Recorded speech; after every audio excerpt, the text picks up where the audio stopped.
বলেছি ওমা তার যে শতপুত্র ফিরে আসবে না তার মন থেকে জানান দিয়েছিল।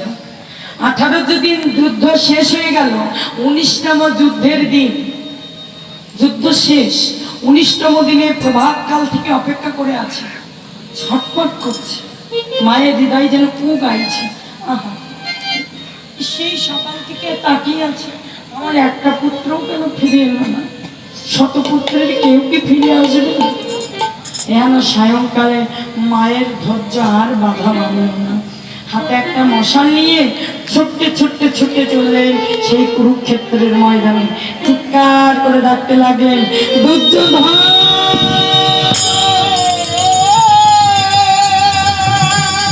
দুঃশাসন, বিকর্ণ,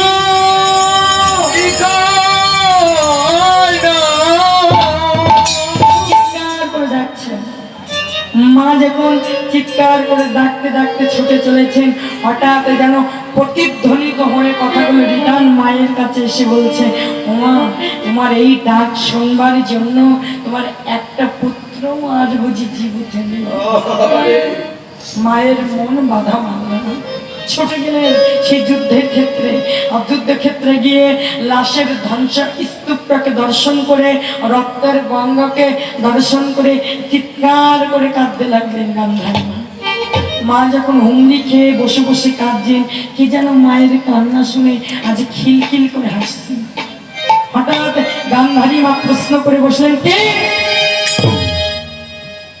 যেই না পিছন ফিরে চাইল, কে সুমধুর মধুর সুর করে বলল, মা আমাকে দেখতে পিছন ফিরে চাইতে হয় না, আমি তো সম্মুখে থাকি, পেছনে থাকি, ঊর্ধ্বে থাকি, অধে থাকি, ডাইনে থাকি, বামে থাকি, আমি সর্বত্র হরিবল বলে বিরাজ করি।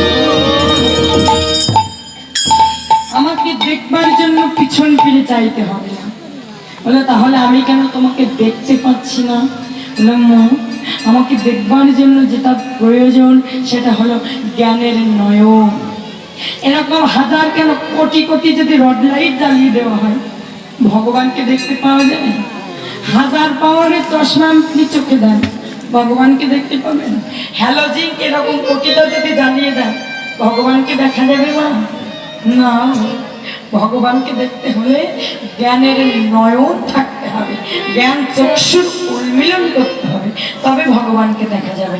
এই কথাটাই ভগবান বললেন, ওমা আমাকে দেখতে হলে হাজার কোটি রড লাইট হ্যালোজিন কোনো কিছুই জ্বালিয়ে দিলে দেখা যাবে না, পিছন ফিরে চাইলেও দেখতে পাবে না। যদি দেখতে চাও আগে জ্ঞানের নয়ন জ্বালাতে হবে। গান্ধারী মাতাকে ওই যে মা বলে ডাকলো, হৃদয়টা যেন বিদীর্ণ হলো। তাই তো বললো, হ্যাঁ গো বাবা, এত মধুর করে যখন আমাকে মা বলে ডাকলে, একবার আমাকে ওই জ্ঞানের নয়ন দান করো না, আমি তোমাকে একবার দর্শন করি। আর যাই না জ্ঞানের নয়ন গান্ধারী মাতাকে দান করলেন, হঠাৎ সম্মুখে গান্ধারী মাতা দেখতে পেলেন আমার ভগবান কৃষ্ণ দাঁড়াইয়া আছে। আমার ভগবান কৃষ্ণ দাঁড়াইয়া আছে, আমার ভগবান কৃষ্ণ দাঁড়াইয়া আছে, আমার ভগবান কৃষ্ণ দাঁড়াইয়া আছে। আলো করে ভগবান কৃষ্ণ দাঁড়াইয়া আছে, আলো করে রূপের জ্যোতি বিস্তার করে,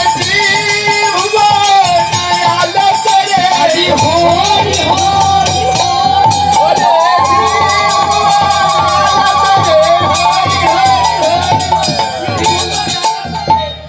ভগবান কৃষ্ণ দাঁড়ায় আছে। কৃষ্ণ তুমি কি সেই কৃষ্ণ? সেই কৃষ্ণ তুমি যার জন্য এই কুরুক্ষেত্র আজ লাশের স্তূপে পাহাড়ে পরিণত হয়েছে, যার জন্য এমন রক্তের ধারা গঙ্গা প্রবাহিত হচ্ছে, তুমি সেই কৃষ্ণ? অকৃষ্ণ শোনো, আজ আমি তোমাকে অভিশাপ করছি, আজ আমি সন্তান হারা মা গান্ধারী তোমাকে অভিশাপ করছি। আমি যেমন সন্তান হারা হয়ে আত্মনাদ করছি, একদিন তোমার ওই যদুবংশকে হারা হয়ে, হা কৃষ্ণ শোনো কৃষ্ণ, তোমাকেও আত্মনাদ করে কাঁদতে হবে ওই পথের ধুলার মাঝে। হরি বল হরি হরি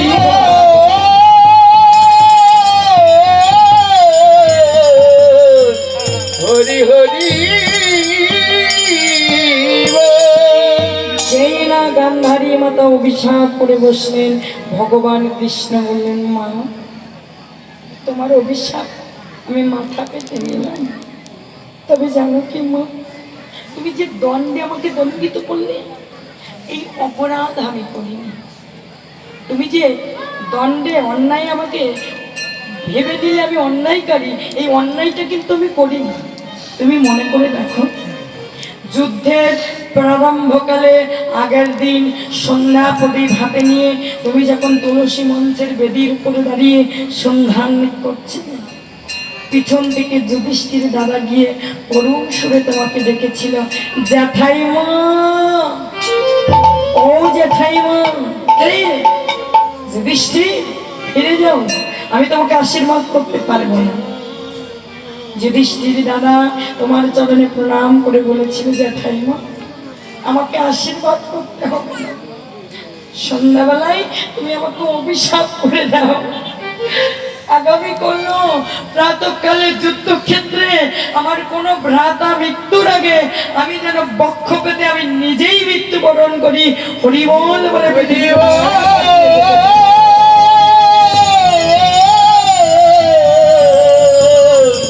হরি হরি। গান্ধারী মা, তুমি মনে করে দেখো তো, তুমি যুধিষ্ঠির দাদার মস্তকে হাত রেখে অভিশাপ করতে গিয়ে আশীর্বাদ করে বলেছিলে, যথা ধর্ম তথা জয়, যে পক্ষে কৃষ্ণ রয় সে পক্ষের হবে জয়। ওমা, কেউ যদি ন্যায় অন্যায়ের যুদ্ধে অন্যায়কে বেছে নেয় সে তো পরাজিত হবে। ধর্ম অধর্মের যুদ্ধে যদি কেউ অধর্মকে বেছে নেয় সে তো পরাজিত হবে। এতে কি আমার দোষ আছে? এতে কি আমার কোনো অপরাধ আছে? তুমি ভেবে দেখো মা।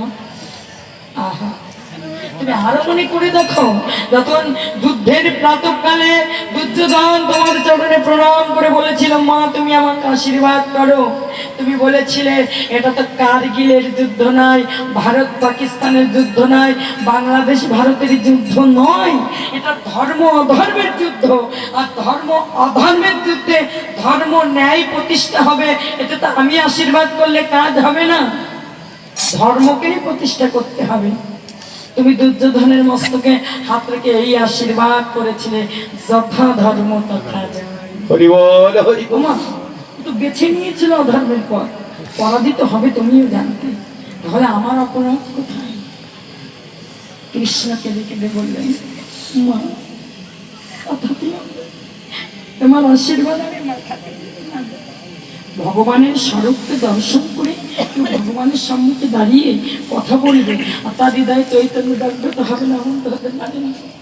গান্ধারী মাতার চৈতন্য হবে, অধরে কেঁদে কেঁদে গোবিন্দের চরণ প্রান্তে বসে বলবে, হে কৃষ্ণ, তোমাকে দণ্ড দিয়ে আমি অপরাধ করেছি, আমি নিজে দণ্ডিত হয়েছি, আমি জানি এমন কোনো কর্ম করিনি যে তোমার চরণে আমি ফল চাইব, তথাপিও তোমার চরণে আমি নিবেদন করছি, যদি পারো যেদিন আমার এই দেহ খাঁচা থেকে প্রাণ পাখি বেরিয়ে যাবে, আমার জীবনে সন্ধ্যা গধূলি লগ্ন উপনীত হবে, ওই ভব নদীর দ্বারে গুণায় আমি বসে থাকব, কৃষ্ণ বলে কাঁদবার মতো বদন থাকবে না, নয়ন থাকবে না, তোমাকে আহ্বান করবার মতো বাহু থাকবে না। তুমি যদি অযাচিত ভাবে করুণা করে একবার তোমার ওই চরণ তলিতে আমি কাঙাল বলে অধম বলে ফেলে না রেখে একবার তোমার চরণে আমাকে ঠাই দাও, তোমার চরণে আমি আজ নিবেদন করে রাখছি, আর জীবনে কোনোদিন বলা হয়